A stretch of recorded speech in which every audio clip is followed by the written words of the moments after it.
Hello and welcome to MediByte. We're all about taking tricky medical topics and breaking them down into clear, reliable information that you can really use for yourself and your family. All right, today we're jumping into a topic that, let's be honest, can be incredibly alarming for any parent or caregiver. We're talking about vaginal bleeding in infants and children.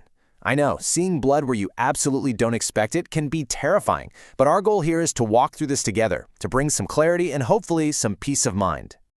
So, here's our game plan. First, we're going to talk about that initial fear. Then, we'll get into why this can actually be totally normal in newborns. After that, we'll explore the causes in young kids, cover the really important red flags, when you need to worry, and finally, we'll break down what to expect at the doctor's office so it feels a little less scary. Okay, so let's start with that feeling. The minute you see unexpected blood, your heart just drops, right? That is a completely normal, totally valid reaction. But the very first step to managing that fear is getting a handle on the context. So the big question on your mind is, why is this happening? And look, the answer really depends on how old your child is, so that's exactly how we're going to tackle this. Let's start with the absolute youngest, the newborns. We're starting here for a very specific reason, because for many of you with newborns, we can hopefully give you some immediate reassurance. Believe it or not, in those first couple of weeks of life, a little bit of vaginal bleeding can be, well, completely normal. So what's going on here? The science is actually pretty cool. Think about it. During pregnancy, mom's hormones, especially estrogen, are shared with the baby through the placenta. But then, after birth, that supply line is cut. The baby's estrogen levels suddenly drop, and that withdrawal can trigger her uterus to shed just a tiny bit of its lining. It's almost like a mini period. It's a temporary hormonal shift, and that's all.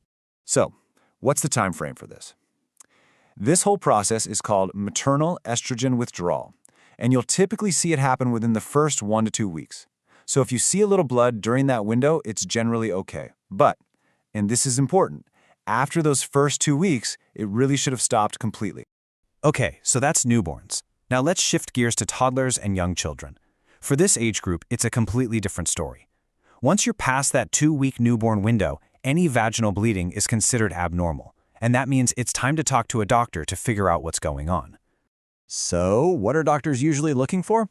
Well, the most common culprits can be things like a small foreign object, and that could be something as simple as a tiny piece of toilet paper that got stuck.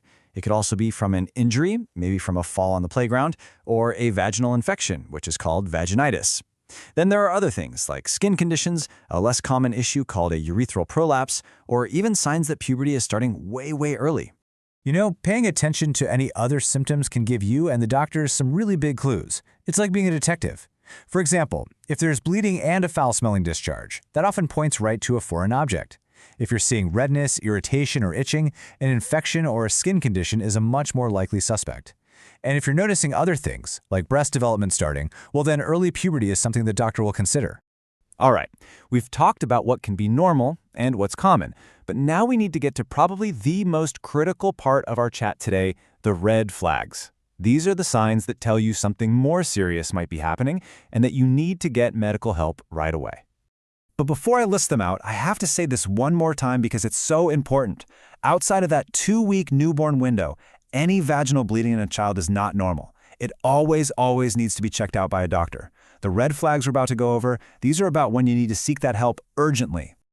Okay, here's the bottom line. You need to get to an emergency room, no hesitation, if the bleeding is heavy or just won't stop.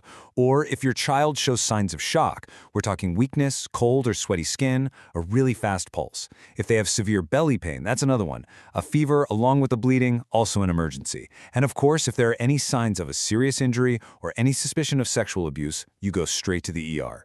So let's just be really clear about 2 different kinds of emergency signs here.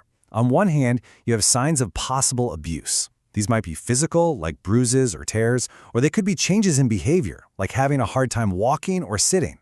On the other hand, you have signs of shock. This is a whole body problem. Weakness, a fast, weak pulse, feeling lightheaded. I want to be crystal clear. Both of these are absolute emergencies. Both mean you need to get help immediately. So you've decided to see the doctor, which is absolutely the right call. But I get it. Just the thought of the exam can be stressful for you and for your child. So let's just walk through what that visit usually looks like, step by step, to hopefully take some of that unknown anxiety away. Okay, So the whole process is usually pretty structured. First, the doctor's just going to ask you a bunch of questions. What's been happening, your child's medical history, any possible injuries. It's just a conversation. Second, they'll do a physical exam. And for kids, this is almost always just a very careful, gentle look on the outside. And please, hear this. An internal exam is extremely rare. If for some reason it were needed, it would only be done while your child is asleep under anesthesia, so they wouldn't feel any fear or discomfort. And finally, based on what they see and hear, they might suggest some next steps, like getting a urine sample or doing an ultrasound to get a better look. All right, so let's boil this all down. What are the key things you need to walk away with? Number 1, bleeding in the first 2 weeks of life can be totally normal. Number 2, after that, any bleeding is not normal and needs a doctor's visit. 3, the common causes, like foreign objects or infections, are usually very treatable. 4, know those red flags that mean go to the ER now. And finally, remember that a doctor's visit is a structured, gentle process designed to get answers while making sure your child feels safe. And really, that's the whole point, isn't it? I know this is one of the scariest things a parent can see, but when you approach it with knowledge, you can turn that feeling of panic into proactive care. Just understanding what could be going on is that crucial first step toward getting a diagnosis, getting treatment, and getting your peace of mind back. Hey, if you found this explainer helpful, we'd really appreciate it if you'd hit that like button, share it with someone who might need it, and subscribe to MediByte. We're committed to bringing you more clear and reliable health info just like this. Thanks so much for watching.